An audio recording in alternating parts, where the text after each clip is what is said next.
Okay. Hello. Good evening, everybody. Thank you so much for your time. I hope you'll find it beneficial. This session is really about for you to find out whatever you need to about the Greenlight Trust. So if you could change the slide, please, Mick. Lovely. So I'm Danny Thorrington, and I'm the Children and Young People's Manager for the Greenlight Trust across all of our provision. I've now been with the Greenlight Trust for that'll be 2 years in November. Absolutely love my job, and they're a fantastic local charity to work for. I can't sing their praises enough. So by the end of this presentation, hopefully if you don't know about the Greenlight Trust, you'll find out a little bit about us as a whole and where we started, etc.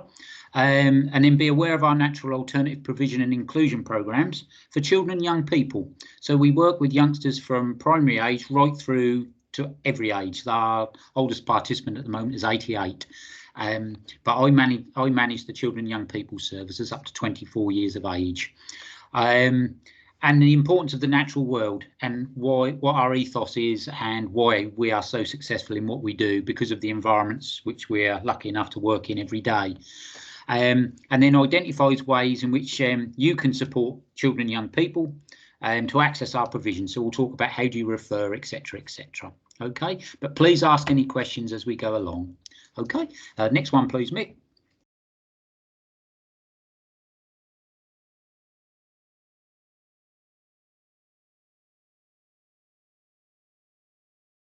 Lovely, thank you. So we were established in 1989, so we're not a new charity by a long shot. And it all started off with two guys who went to Papua New Guinea to work on a project, and they got to meet a local tribe. And unfortunately, the tribe were losing their natural habitats. And the two guys said, well, let's see if we can help you with this. So they stayed in Papua New Guinea for a while and were successful in stopping some of the habitat being taken away. But when they came back, they lived in Bury St Edmunds, and they thought, well, actually, we need to do the similar thing in this country because we were losing hedgerows and ancient woodlands, etc. So hence why the Greenlight Trust was set up. So we're an environmental and education charity working across East Anglia, predominantly in Suffolk, but we've now moved up into Norfolk as well. We have many sites, which I'll talk about in a bit. We support marginalised and disadvantaged individuals using nature as the means to engage them. Okay, and we're all about equitable access, basically.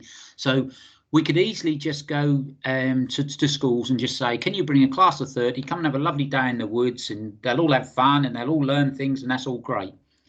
But we're not about that. We're about helping young people who really need our help, the ones who don't get the opportunity to access nature, the ones who may be struggling in mainstream education, the ones who might not be accessing education at all, might be homeschooled, they might be refusers, they might be non-attenders or on part-time tables.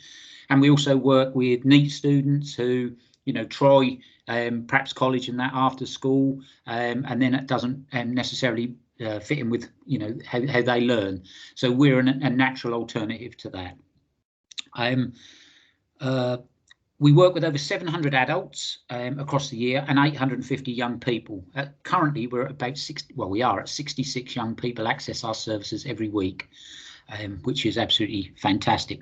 We've got 42 members of staff, many of which are part-time, but we do have consistency when we deliver, that we keep the same staff unless there's illness with those same individuals because they create great bonds with them and get the best results.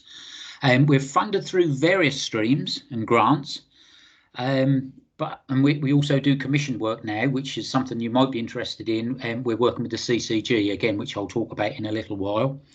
And we're currently working with the University of Essex to evidence downstream savings, so how we can get in there early enough to help people, so with their mental health and their anxieties and many other areas. Next one, please, Mick. Okay, so you can keep clicking. There should be about 5 come up. So the different people we do support is adults and young people with mental health issues, SEND, neurodiverse conditions, recovery from substance misuse, in probation services, women and families in refuge, Those struggling at school are excluded, and NEAT. That's just to name a few, but we are a very bespoke service, and every individual referral we try to create the correct environment and the correct course of action to help them access our provision. Okay, thank you, Mick. So our approach to intervention and nurture uses nature as our classroom, like I said, to support the development of social and emotional intelligence. So we have some marvellous sites. We have Castan Woods in Ipswich, Martlesham Park and Ride. It's a 24-acre mixed woodland. We have Lawshall, which is our main office, where we have the Golden Wood and a beautiful eco building with indoor classrooms, etc. And we tend to have our step-by-step groups there, which is working with young adults with additional needs, etc., who may need that little bit more home comfort rather than just being in the wood away from all the necessities and the accessible toilets, etc., etc. But we work at Minsmere, we work at Trinity Park, we're at Lawshall, we're at Westow, and we're now at Strumshaw. So we're moving around quite a bit, and they're just wonderful, wonderful sites. Next one, please. Okay, so the current groups we're working with. So we work, like I said, from primary school, secondary age. So we have mixed step-by-step natural alternative sessions now. Now, what that's involved is, with our post-16 young people and our step-by-step groups, there are some who are more able than others and who have absolutely excelled within the woodland environment. So what we've done, we've introduced those to our secondary sessions, to some of our secondary sessions on a Monday and a Tuesday, so that they merge together, so they both get the best from each other. So we've got role models who were in that situation prior to joining the Greenlight Trust, and now they're looking up at them as, you know, as mentors, etc. And it's also given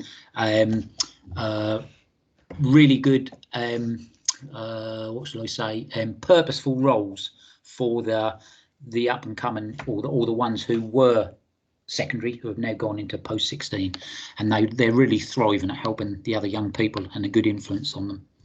We do Young Futures with NEAT, the Suffolk way, so we're working with county lines, youngsters who are vulnerable or are associated with county lines groups and knife crime and criminality, and they've been a really successful and really a smashing bunch of young people. It's just been circumstance and choices they've made, which have put them in these situations. And when you get to meet them and gain their trust and you trust them, we've had some fantastic results. We've got send out work experience. So we also work with special schools. We've just recently worked with Stone Lodge Academy in Ipswich, and we've done a 5-week work experience for 8 young people. Some were severely autistic. We had selective mute. We had many other additional needs who came along, and the first session we actually delivered interviews, and it was fantastic. So we give them the option to go in together or singly, and that most of them chose to go in singly, which was really good, with their TAs or support staff. And from that initial first meeting, the reason we've done that is because through life, doesn't matter who you are, whether you're going for a job or for any other reason, you will eventually be in a room with somebody you don't know, and you've got to try and sell yourself, or you've got to explain something. So we thought it would be good practice, and it was really a fantastic day within the school. The following 4 weeks we done work experience, where they came to the woods, and my goodness did they grow. I can honestly say that the TAs, support staff and the staff from the school, there wasn't a dry eye when we done our talk circles at the end of the day, when the youngsters summed up what it had meant to them. And we have actually got a case study, quite a detailed one, which I can send Mick, which he could send to you if you were interested. I mean, it's amazing with what was mentioned and what we achieved in 5 weeks, and that's going to continue. We work with pupil referral units. We do 1-to-1s and 2-to-1s. Dependent on everybody's individual need. Step by step, which I mentioned, we do at Frithie Woods or at the Lawshall Foundry, and we also do it at Castan Woods, and that's for young adults or young people post-16, post-18 who have additional needs, etc. We do full and part-time EHCPs now for post-16. This is a new venture. We're now up to 11 young people, and I think it's 9 of which are at Frithie Woods based, and the other 3 are at Castan Woods. So we can offer the full EHCP, or we can do part of an EHCP. So we're not the main provider, but it might be that when parents and carers work to create that EHCP, that they choose the Greenlight Trust for 1 or 2 of those days of the week. We also do Zoom air sessions. So the equivalent, so when lockdown first came about, we were unable to all go to the woodlands together, obviously at the very beginning. So rather than do nothing, we created the Zoom air sessions, which were online sessions where groups came together about 3 or 4 times during the day. We sent them off for tasks and go for a local walk and find things and photograph things, and then we'd all come back together and have lunch together, and then we'd finish off with different bits and pieces. And part of that, our staff, all of us, that was all new, were asked to create videos of anything to do with nature, about making things and all that sort of thing, and well-being. And we've now got 270, well, it's 280 now, videos on our library, which we send to our participants so they can access us from home too. And that's now about to be launched again, because there is a need for those who aren't quite in the right place at the moment still to access our woods for anxiety and many other reasons, or mobility. So we're now about to begin those again. Developments for the future is the primary and secondary post-16 age CCG neurodiverse sessions. So we're working with the CCG. We've been awarded the funding, and it's going to be primary age, secondary age groups and post-16 age groups. We'll be delivering those from both Castan Woods and Frithie Woods, and they should begin either January or February. We're now thinking of putting it back a month, just so that the warmer weather will be coming. It will be 12 weeks, fully funded, and there's a referral system. I can send anybody who's interested referral forms, and on completion of those, which we would like in before the end of the October half term, they then go to a third party to be assessed, and then the positions will be awarded. It's limited places, and there's only 4 per group, per age group, in the first bout, and then we will repeat the same thing again in 2022 later on. So there'll be 6 sessions in total of 12 weeks for the different age groups. And then the last thing which we're now working on is post 16 to 18 anxiety and depression sessions, and we're finding that many young people are really struggling at the moment. It's always been there, it's just that it's been highlighted more with COVID, etc., and extra worries, etc., along the way, and where people have been apart from their peers, etc. So we're now about to launch that as well. Okay, quite a bit to take in. Please ask any questions if I'm talking too quickly. Next one, please, Mick. So a typical day. So what does it involve when you come to the Greenlight Trust? Well, all of our sessions start at 10 and normally finish at 3. However, we can obviously finish earlier if there's transportation issues where they've got to get from another place to another place. We only have 6 children and young people in a group, and that's working really well. We used to have 8, but we've brought it down to 6. It's far better quality, and we have more time with 2 members of GLT staff delivering. You have more time to have that personal approach with each young person and give them each time which they need during the session. It's very much children and young person led, with exploration, adventure, new skills, problem solving and teamwork. However, we do session plans. We have them for every single session, but we're very flexible, and we all know that the young people who come to us, things happen during the night before or the week before, etc., etc. Circumstances are always changing. So as long as they're safe and as long as they're engaged, we don't mind what they do. So in other words, they can come with any project they like. So if they like cameras, they could do photography. If they want to be interested in bug hunting, they can do bug hunting. If they want to build something, they can build. At the moment, we've got log cabins being built. We've got a bat roost going to be built. We've done wildlife ponds.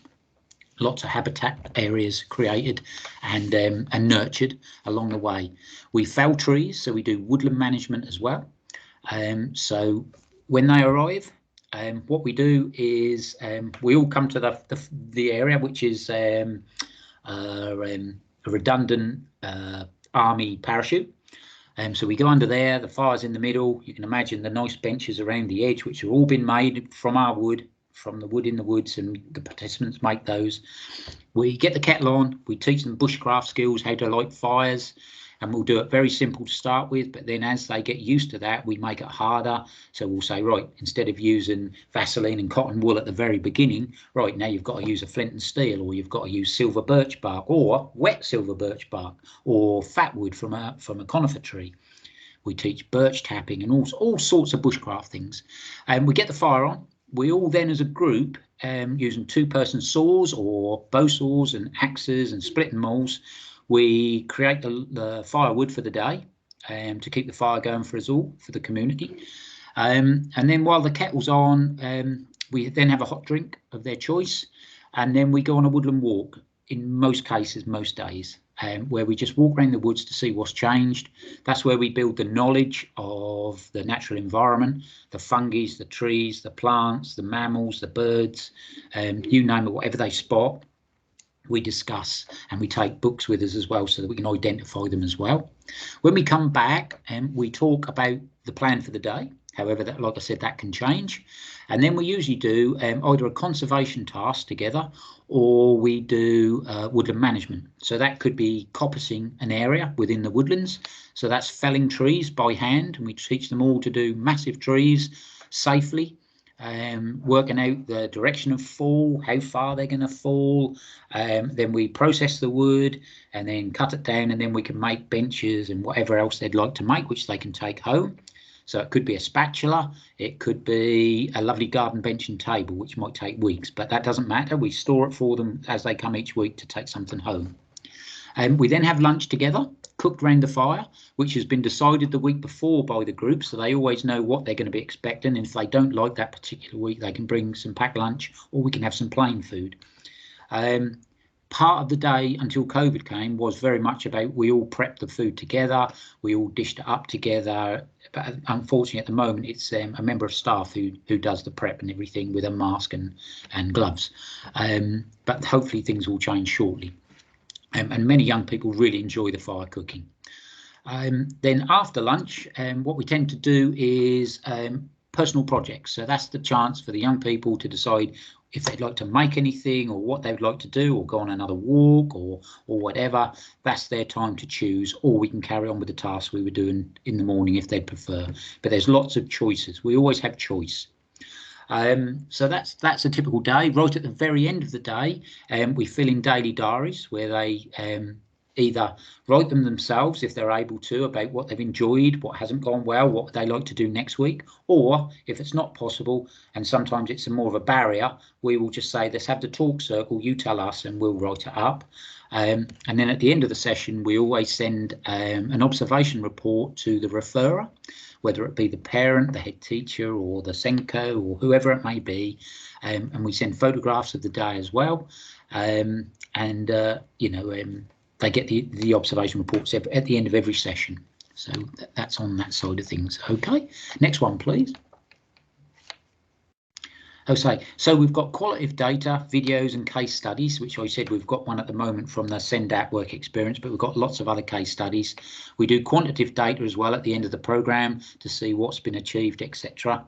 Educational development and progression we have throughout, using our PEMS and working with the referrer to what's really required. And we have individual learning plans, or SMART targets, as you're probably all aware.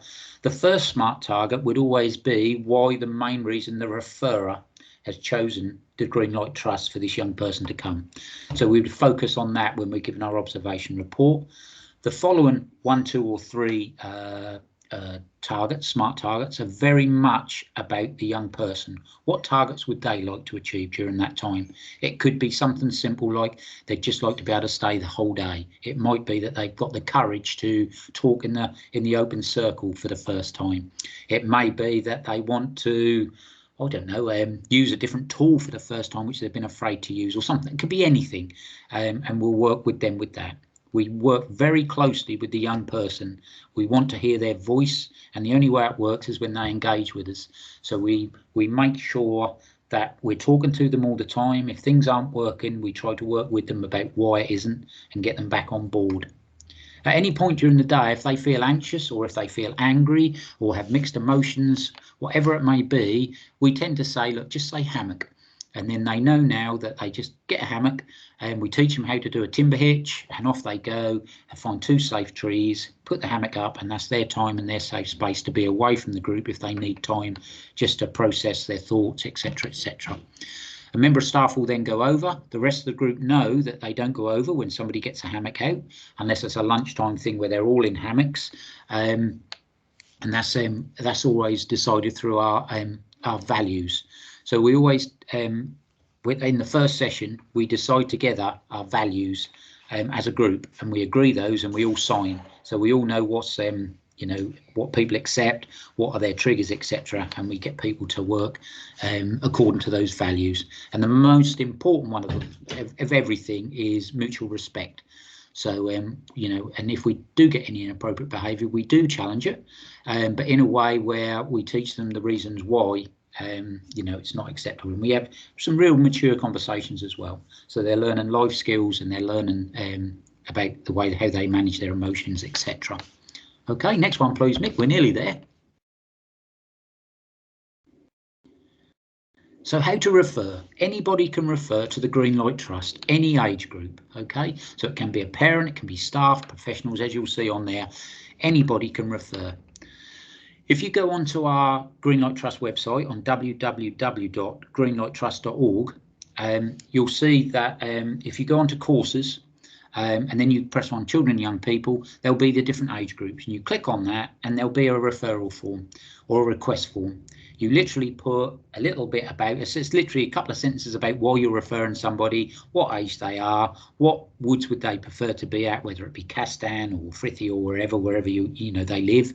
So it's very simple. That goes, you click on the button, that will go to Info GLT, and then if it's to do with children and young people, it comes across to me eventually, or to Sarah, my admin support, who I've just recently recruited, which is fantastic because we're getting so busy. And between us two, we would contact yourselves direct, and we'd talk about what we'd be able to offer. We offer initial visits as well. And Mick just recently came with a lad to our woods at Castan, just for a walk and a talk, and it's very much about that young person. What do they want to find out on their first visit? Do they like what they see? Does it make them feel at ease that they're coming somewhere where they now know, where they know some of the staff, where they know the setup, etc., etc. So we offer the initial assessment. And then from that, obviously we have all the paperwork to do, which isn't too tedious, to be honest. So we send all the risk assessments over to you. We send over the safe recruitment letter, a participant profile, which we asked for the referrer as well as the young person to fill in, because it's really important that we get the views of the young person from the offset and about what their triggers are and what their hobbies are and why they're coming or why do they think they're coming. It's really good to be open. And then we have photo permission form and then a request form. And once we decide which day or which group is best for them and where they fit in best, then we send that to Lindsay at the office, and she will send out a service level agreement, which is signed, and then invoices are sent out. So it's really, really easy to do. And you'll see on there, that's my email, danny@greenlighttrust.org, and Sarah, so my colleague, Sarah@greenlighttrust.org. So it's really, really easy. And then the phone number's on there too for Sarah. Okay, last one, please, Mick. So thank you for listening. I do talk quite quickly, so I hope I haven't gone too much. But you'll see my mobile number and my email there, or go on the website. And has anybody got any questions they'd like to ask? We would not please open your mics. Use the chat bar. But if you'd just like to open your mic and ask any question, that would be very welcome. Yes, Danny, I've got a suggestion. Yes. Okay, I'm Tracy from Sendat. I'd like an adult course, please, so that we could have some fun ourselves. And do you ever run anything for staff? We certainly do. It's a fairly new venture for us, but what we've started doing is we've started doing corporate and wellbeing for staff members. In fact, yes. I've got a group tomorrow. We've just been working. We had 18 come last week from Suffolk Family Carers. They said it was the best money and every penny well spent. We've had Ipswich Building Society twice, and we're now trying to build up that because there's a lot of staff who have been working isolated, who are now coming back into the office, Yeah. etc. And there's a real need to get that well-being and team spirit back. And yes, we do. And just to clarify, the Greenlight Trust is for every age. So I'm just talking about children and young people, but our oldest participant at the moment, I think, is 88. He lives with dementia. His name is David, and he is fantastic, and the group love him to bits. Our mixed age groups are wonderful. It's a real community spirit. Everybody who comes, and this isn't a lie, everybody who comes, whether it's support staff or whatever, said, can we work here, or can you put a course on? And we need this. And they go home saying, we needed this. You know, even if they're supporting a young person, they all say how much better they feel at the end of the day, and see a difference in the young people, obviously, is a huge thing, but for themselves as well. So we can't underestimate how important the natural environment is. And, you know, some people love tree hugging and things like that, which is all fine, but it's just being in that environment is enough for some. And it's just to have that peace and the green and the fire and the smoke. I mean, the fire, to have that centre focal point where it's not necessarily eye contact, where you can talk without looking at people, it's huge. It's huge, and that's for all ages. So yes, we do. And if you are interested in anything like, you know, a staff event, then yes, we'd certainly try to support you. Thank you. Are you listening, Mick? Absolutely. That's going to be my next question to you. Thanks, Danny. Okay. We at Priory have long links with the Greenlight Trust.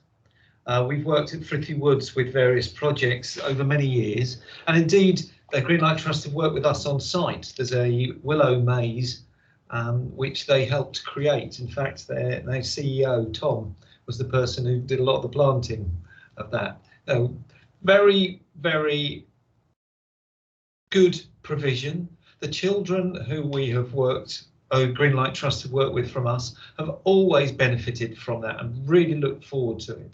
Even when we went in winter time, despite the cold and the rain and things, there was so much to do, plenty of shelter, being outside. Nothing can replace that kind of thing. I think coming out of the pandemic, whether we're out of it or not, so many people need this.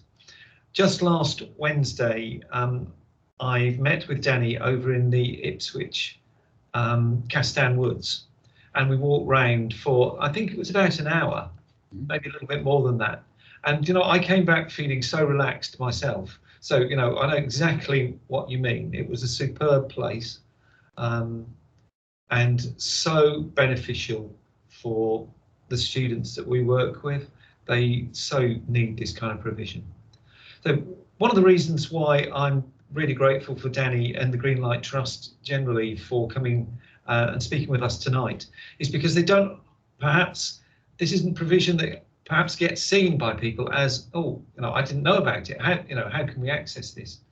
Such wonderful opportunities there. So I would, I would really recommend getting in touch, looking at their website, finding out more information. Did anybody want to ask any more questions while Danny's sitting there in the hot seat?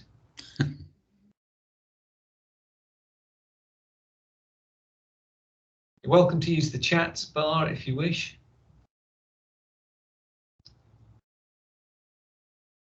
If people would prefer to talk, privately with me, please email me or phone me. I'm available I've got a corporate day tomorrow, but I'm available on Friday morning. So if you wanted to call my mobile or email me, then I'd get back to you or to Sarah if you've got any questions at all.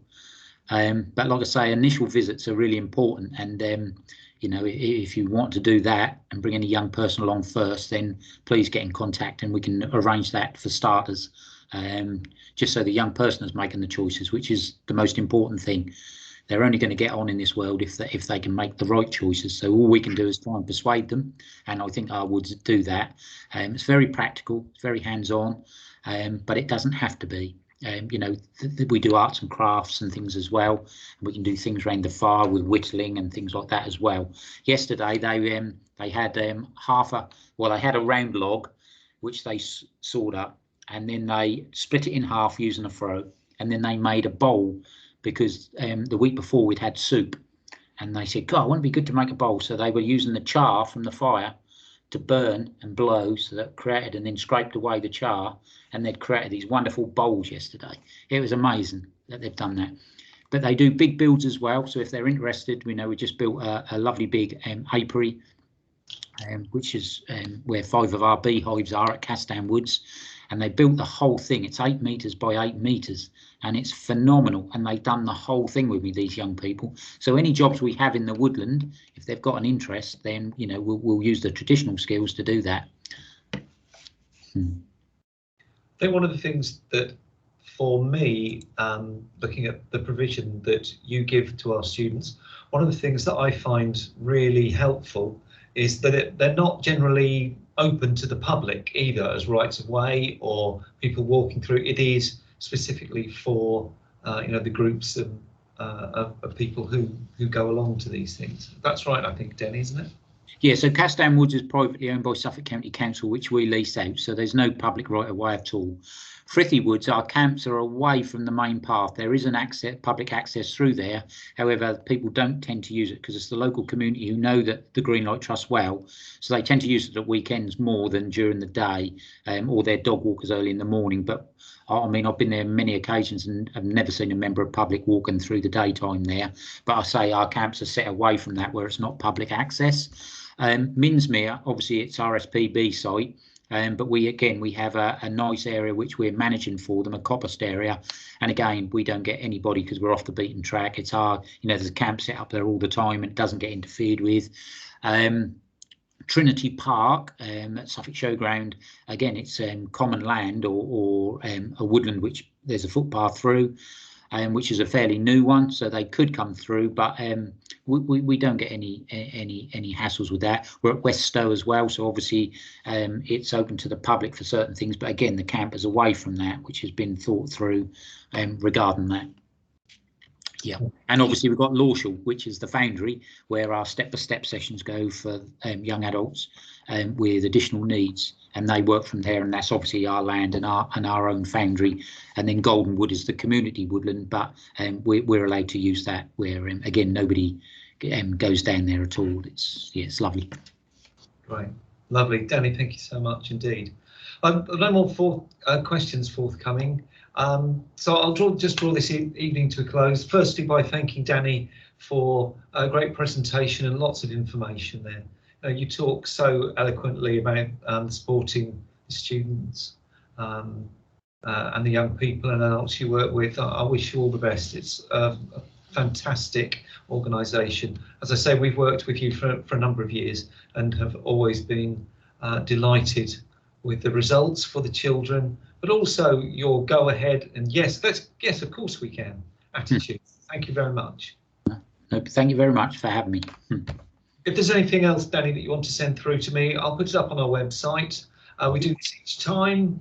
We'll on the school website, if you go to the menu at the top, it says school and click on there, then it says moving into adulthood and sixth form. If you click on there, that's where you'll be able to see this presentation and the video of tonight and any other information that Danny will send through. So thank you very much, everybody, for attending tonight. Small but community that we have here online tonight. Thank you very much indeed, everybody. Thank you. Thank you. I think, Danny, I will be in touch with you, particularly around what we can do with our staff as well. Certainly, yeah, look forward to it. Not just because Tracy won't let me get it, but actually, I won't. That's it now. following my visit last week, absolutely, there's no doubt of the benefits. Yeah, and I think also it's then a great way for staff to be able to sell it to parents at parents' evenings and stuff like that, to be able to say, do you know what, we've been there, we've felt it, rather than something which you just see on a website. It's so much better, isn't it, to have an understanding and meet the staff, etc., and realise the yes, the value with that. Yeah, absolutely right. You're spot on there. Thank you, Danny. Thank you so much. Thank you. Appreciate your time tonight. You look after yourself. You take care. And you. Yeah, thank you. Bye. Bye.